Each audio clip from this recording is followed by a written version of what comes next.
Hi guys, sorry to interrupt your viewing, but please subscribe to the channel and like this video. Thank you. I had not even been back in town for 24 hours when the news punched me straight in the gut, stealing the breath right out of my lungs like a fist made of iron. The house, the only piece of my parents I had left, the place where I had grown up chasing fireflies in the backyard and carving my initials into the oak tree out front, was gone. Sold. And not just sold without a word to me, without a phone call, without even a damn sticky note left on the front door. Lisa had sold it while I was away overseas, busting my ass to build a life, thinking, stupidly, that family meant something thicker than water and greed. I found out the way you find out the worst things in life, not from someone who gives a damn, but from a neighbor who thought I already knew. I was standing there on the cracked sidewalk, suitcase still at my feet, when old Mrs. Granger shuffled up with her yappy dog and a half-pitying look on her face. "Oh, Emily," she said, patting my hand like I was some poor fool, "it's such a shame, but I hear Carol's real nice. Quiet, keeps to herself." At first, I thought maybe I misunderstood her. Maybe she was talking about someone else, maybe about a neighbor moving out or some rental nonsense. But then she pointed right at it, at my house, at the place where my dad had patched the roof every summer, where my mom had painted the porch swing her favorite shade of blue, where I had cried behind the garage after my first heartbreak. And just like that, the world tilted sideways, and I knew there was no mistake. Lisa had done it. Lisa had sold our childhood home while I was halfway around the world, sending me fake cheerful emails about how everything was fine and take your time out there, no rush to come back. Every word from her had been a lie so slick you could have bottled it and sold it as snake oil. I didn't even have to call her to confirm it. I knew where she'd be, always where she was when things got messy, flashing a fake smile at some overpriced bar downtown, acting like the world owed her a parade. I found her perched on a stool at Murphy's pub, wearing too much perfume and not enough shame, swirling a gin and tonic like she was starring in her own low-budget movie. When she saw me, she smirked. Not even a flicker of guilt crossed her face. Not one damn flicker. "You," she said, laughing so hard she almost spilled her drink, "you were too dumb to notice. All those stupid emails you sent, asking about the garden, about the old fence. God, you always were such a goddamn idiot." The words landed sharp and mean, but they did not cut the way she wanted them to. Maybe once upon a time they would have, maybe back when I was 16 and still stupid enough to think Lisa was someone worth admiring. Now, they just sounded pathetic. Like a dog barking behind a fence, thinking it was king of the world because it could make noise. I said nothing, not a single word. I just looked at her, really looked at her, and saw it for the first time, the rotting underneath all that fake gold. The desperation, the bitterness, the fear that if she ever stopped grinning, the whole damn mask would crack wide open. Lisa mistook my silence for defeat. She tipped her glass at me like she had just won something, like I was supposed to bow down and kiss her crooked little crown. Maybe that was the moment something cold and clean clicked into place inside me. A quiet little voice whispering, "No, you don't get to win this time." I smiled, not the tight, polite kind you give to strangers at the grocery store, but the kind that feels like a loaded gun tucked into your jacket pocket. Lisa must have seen something in it because, for a split second, her eyebrows twitched and her mouth froze mid-laugh. She looked almost unsure, almost nervous. But then she laughed again, louder this time, as if she could drown out whatever doubt had crawled up her spine. I turned on my heel and walked out of Murphy's without looking back, dragging my suitcase behind me like a dead weight. The late summer air outside was thick with humidity and the smell of car exhaust, but I sucked in a lungful anyway. Freedom always smells a little bit like gasoline and bad decisions. As I headed toward the motel where I would crash for the night, my mind was already spinning faster than a loaded roulette wheel. If Lisa thought this was over, she had another thing coming. If she thought selling the house behind my back was the end of the story, she did not know me at all. Because sometimes the best revenge isn't screaming or crying or throwing a goddamn tantrum in the middle of a bar. Sometimes the best revenge is silent, patient, slow. And Lisa Carter was about to learn that lesson $1 at a time. She just didn't know it yet. Not yet. The morning after Lisa's little show at Murphy's, I woke up in a crappy motel bed that smelled like stale smoke and bleach, the mattress springs complaining every time I so much as breathed. I stared up at the stained ceiling tiles for a long while, feeling that thick, angry ache in my chest, the one that makes you want to burn everything down just to watch the flames dance. The old me, the naive little girl who believed people would do right if you gave them enough chances, would have marched right back to Lisa's place and screamed her throat raw. But that version of me had died somewhere over the Atlantic Ocean, probably sometime after the third fake email from my lying sister hit my inbox. I knew one thing with a clarity that cut through the morning haze: revenge would be mine, and it would be smarter than anything Lisa could ever see coming. After swallowing a cup of motel coffee that tasted like mud filtered through an old sock, I made a call to the only person I trusted in this godforsaken town, the one man who still carried a little piece of the Carter family in his wrinkled hands. Frank Morales had been my father's friend since they were kids getting into trouble behind the bleachers at Parker High, and he had stayed close even after Dad passed from a heart attack that hit like a freight train one sad spring morning. If anybody knew what the hell had happened to the house, it would be Frank, and sure enough, when I met him at his cluttered little real estate office on Main Street, he already had the paperwork spread out across his scratched oak desk. Frank was a wiry old guy with a voice like sandpaper and a face full of deep, earnest lines that made you believe he still lived in a world where a handshake meant something. He wore a battered Cardinals cap even indoors, like the rules of decorum had long since stopped applying to him, and when he saw me walk in, he pushed a mug of real coffee across the desk toward me without a word. "She sold it to a lady named Carol Adams," Frank said, tapping a thick finger on a highlighted line. "Decent woman, got it for a steal, though, considering the market." I nodded like I cared about the market, but my brain was already working faster than my hands could keep up. Carol Adams. A stranger. A new player in a game Lisa thought she had already won.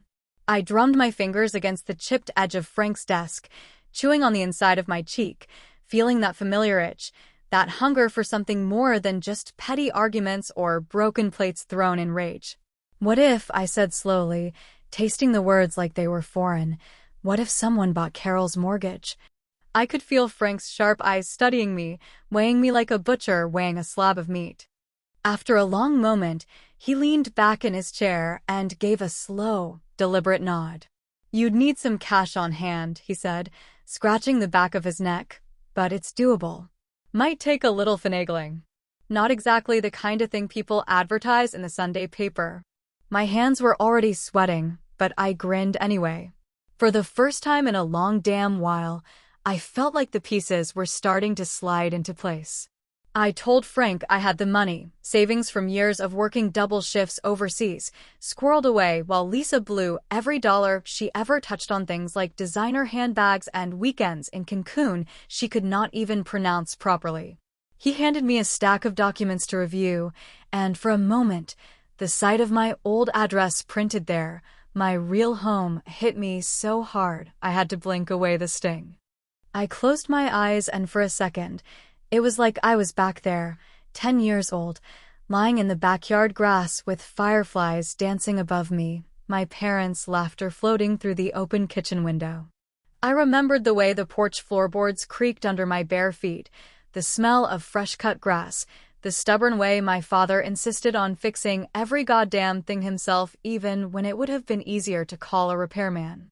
I lived in that house for over 36 decades, I muttered, mostly to myself, my voice thick with the weight of it all. Frank snorted, nearly choking on his coffee. 36 decades, kid? You're older than you look. I barked out a laugh, the sound tearing loose from my chest sharper than I intended. It felt good, though real, raw. The kind of laugh you get after too many nights holding it all in, after too many years of pretending everything was fine when the foundation was already cracking. I signed the first round of paperwork with a hand that shook just a little, a tremor barely noticeable unless you were looking for it.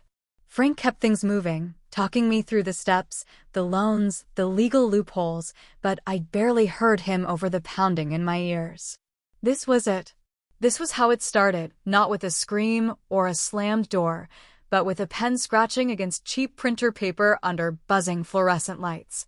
By the time I left Frank's office that afternoon, the sun was already sinking low behind the hills, bleeding red and gold across the sky like a warning.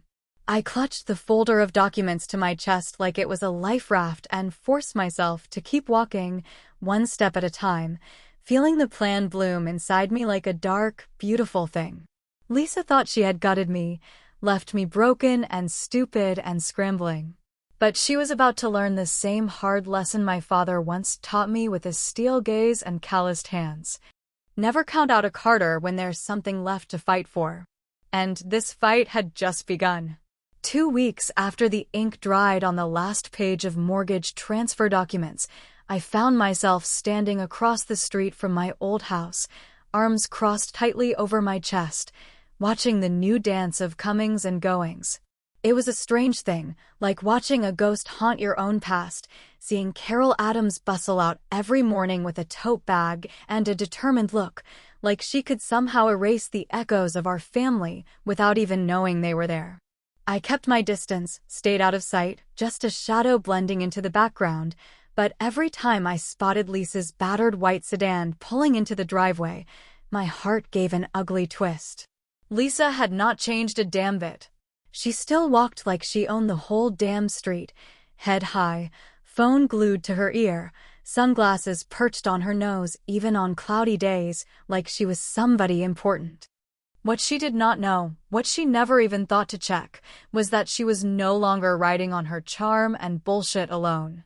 No, Lisa was now paying rent to live in the very house she stole, and every dollar she sent each month landed squarely in my bank account. The first rent invoice had gone out without ceremony, a simple email sent through Carol's new property management company, a small front I set up with Frank's help to make everything seem clean and impersonal. No names she would recognize, no hints of my hand behind the curtain. The amount was reasonable for the area, maybe even a little on the low side, because revenge is best served slow, like dripping water on stone, wearing it down one miserable moment at a time. Lisa had barely scraped it together by the first due date, and I could see the cracks already forming when she showed up 3 days late, huffing up the steps with a cheap grocery bag instead of her usual designer arm candy. She muttered under her breath the whole way to the mailbox, cursing the greedy landlord under the assumption that Carol herself had turned cold and businesslike after moving in. The second month, I nudged the rent up just a little. Nothing outrageous, nothing that would set off alarms, just enough to be annoying, like a pebble in her shoe she could not quite shake loose. I added a small maintenance fee for yard work, even though the yard looked fine, and a late fee policy that kicked in exactly 12 hours past the deadline. Lisa paid, but she paid later and later each time, and I could see it in the way she slouched when she climbed out of her car, in the way she kicked at the weeds growing along the walkway, in the way she slammed the screen door behind her like it was personally responsible for her troubles.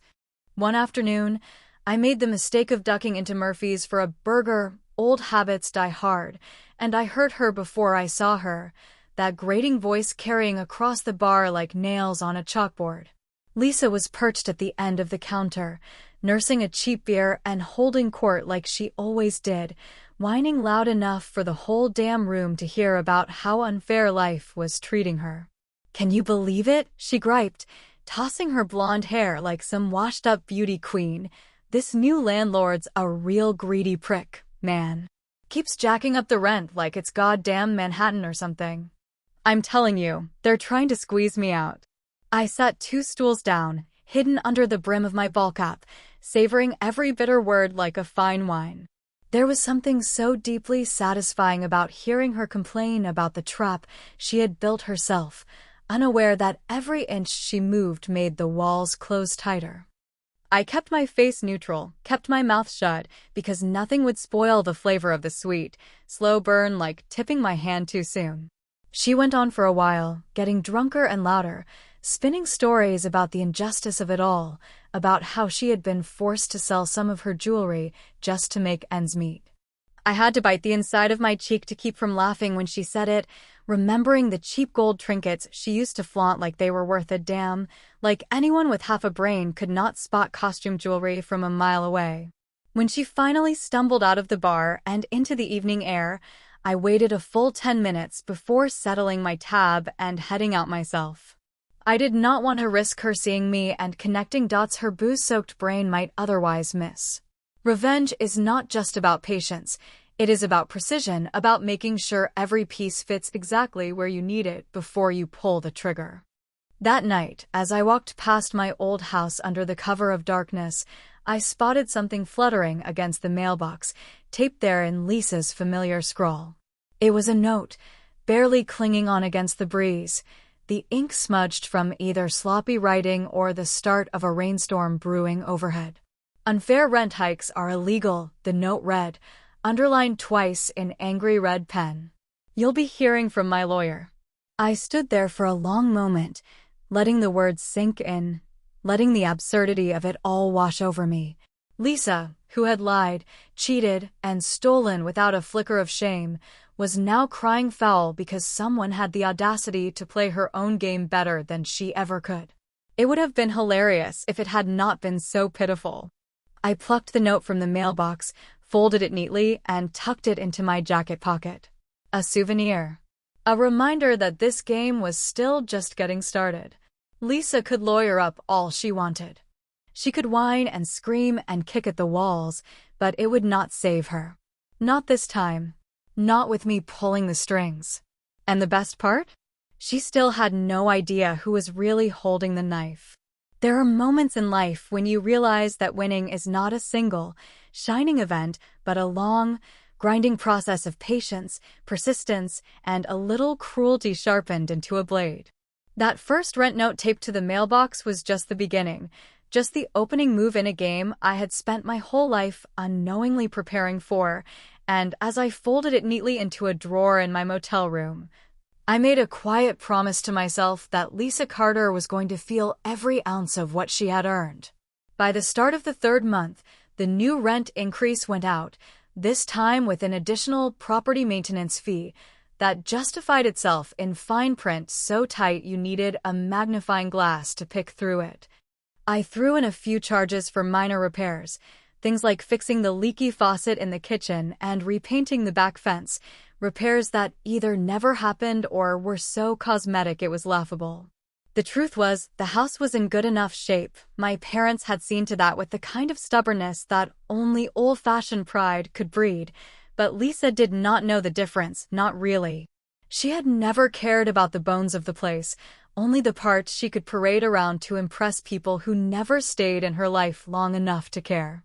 The notices were written in cold, detached language, signed by a name she would not recognize, and delivered right to her inbox like clockwork.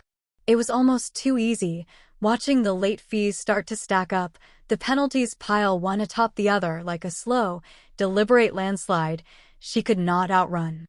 Each month she slipped a little further behind, and each month I pushed just a little harder, like a child tapping at a tower of blocks, daring it to fall. On nights when the guilt threatened to creep in, I would close my eyes and remember all the childhood fights, all the broken toys and shredded books, all the slammed doors and whispered cruelties Lisa had planted like seeds in my heart.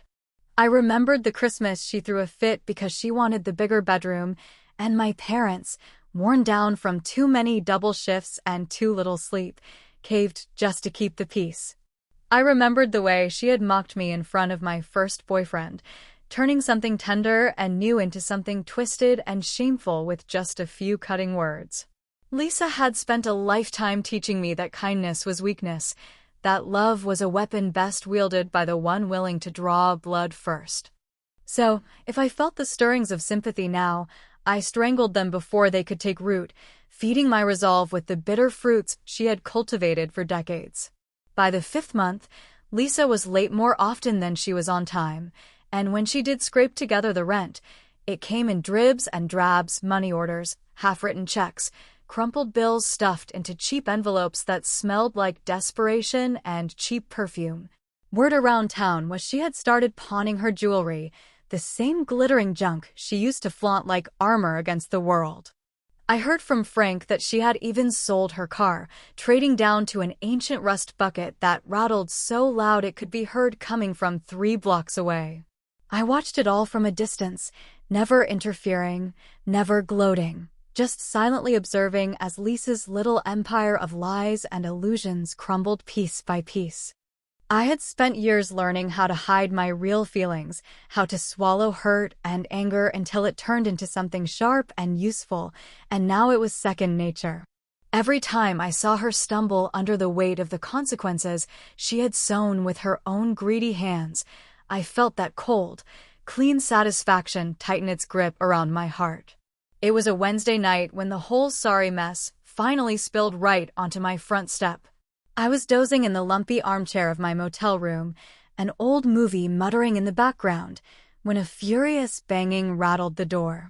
It was the kind of pounding that made your stomach drop before your brain even caught up, the kind that said trouble had arrived and it was not leaving quietly. I yanked the door open, half expecting a cop or a neighbor come to complain, but there she was, Lisa, swaying on her feet, her hair a tangled mess, her makeup smeared in harsh, ugly lines across her flushed face. She reeked of booze and bad decisions, and when she tried to straighten up and failed, a broken little laugh slipped out of her cracked lips. "Emily," she slurred, leaning heavily against the doorframe. "Sis, listen, I need a place to crash, just for a little while, just till I get back on my feet, you know." I stood there, the cold air brushing past me, letting the moment stretch out between us until it felt like the whole world had narrowed down to this one absurd intersection of past and present.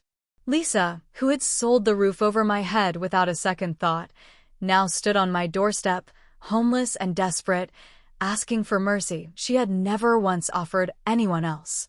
Part of me wanted to slam the door right in her face, to let her taste the sharp, choking flavor of rejection she had forced down my throat so many times before. Part of me wanted to drag her inside and make her explain every lie, every betrayal, every cruel word she had ever spat in my direction. But mostly, I just wanted her to stand there and feel it, to feel the weight of her own choices pressing down on her, to feel the slow, inevitable realization that nobody was coming to save her this time. I smiled, slow and small, and said, "Give me a minute." Then I closed the door in her face without another word. And locked it. Because the screws were only just starting to tighten, and Lisa Carter had a lot more left to lose. For 2 days after Lisa's drunken midnight visit, I let her stew in whatever misery and regret were finally beginning to catch up with her. Locking the motel door and ignoring the occasional desperate knocks that came softer and less frequent as her pride started breaking down piece by pathetic piece. I had always thought that when the day came Lisa Carter had to ask me for something, really ask, without the smug smile or the sneer hidden behind fake sweetness, I would feel some enormous rush of triumph, some righteous, roaring victory like the final scene of an old western where the villain finally eats dust.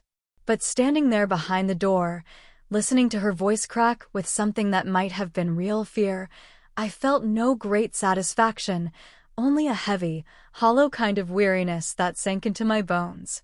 It would have been so easy to crush her completely, to raise the rent so high she would be out on the curb by the end of the month, bags packed in the back of that rusted-out junker she called a car, scrambling to find some other fool willing to put up with her games. Every inch of me that remembered every slight, every betrayal, every lie she had ever fed me, screamed to finish what I had started, to end it with a final blow so sharp and final she would never forget who had bested her.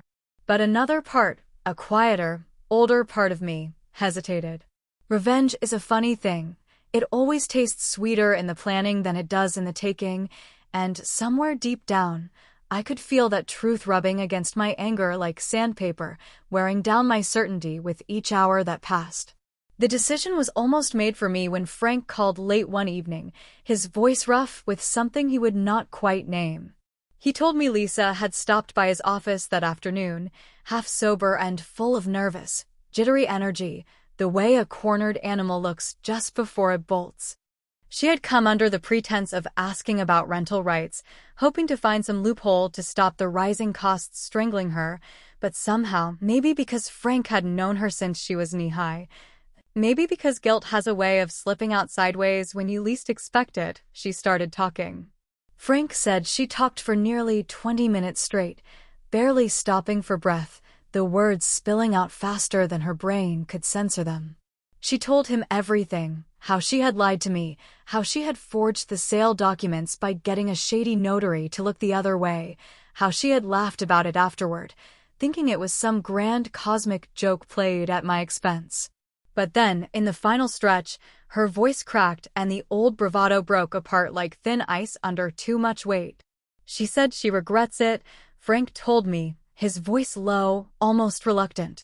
Said, if she could take it back, she would. I stood there after hanging up, staring at the battered motel wall, feeling like someone had knocked the wind out of me without even laying a hand. Regret is cheap when the consequences finally come knocking, I thought bitterly, but it stirred something dangerous and painful inside me nonetheless, something that made my next move harder to swallow. Still, I made it. I raised the rent one final time, not by a little but by enough to push her past the point of saving, enough that even if she sold every scrap of jewelry she had left, pawned her designer knockoffs and every pair of heels she had crammed into her closet, it would not be enough. The notice went out with all the cold professionalism I had perfected by now, a bland, heartless email with new terms and a due date she had no chance of meeting. The next few days passed in a strange, stretched-out silence, the kind that settles over a battlefield just before the final charge, and when I finally drove by the house one last time, it was done. The windows were dark, the curtains stripped away, the old porch swaying in the wind like a ghost remembering better days. Lisa was gone, the house stood empty, and for the first time since stepping off that plane and setting foot back in my hometown, there was no one left to fight. I parked across the street and just sat there, hands clenched around the steering wheel until my knuckles turned white, staring at the sagging porch and the cracked driveway and the faded red door that still bore the dent from where I crashed my bike into it when I was 7. Memories rose up like smoke, thick and choking, my dad hammering boards in the backyard, my mom singing off-key as she painted the kitchen walls, the endless summers and bitter winters that had somehow stitched themselves into the bones of that place. I had one, if you could call it that. I had played the long game, outlasted the lies, dismantled Lisa's little fantasy piece by bitter piece until nothing was left but the hollow wreckage she could not escape. And yet, sitting there in the growing darkness, I felt no great surge of triumph, no clean satisfaction. Only emptiness. Maybe the real revenge wasn't in watching Lisa fall. Maybe it was realizing how little it all mattered in the end.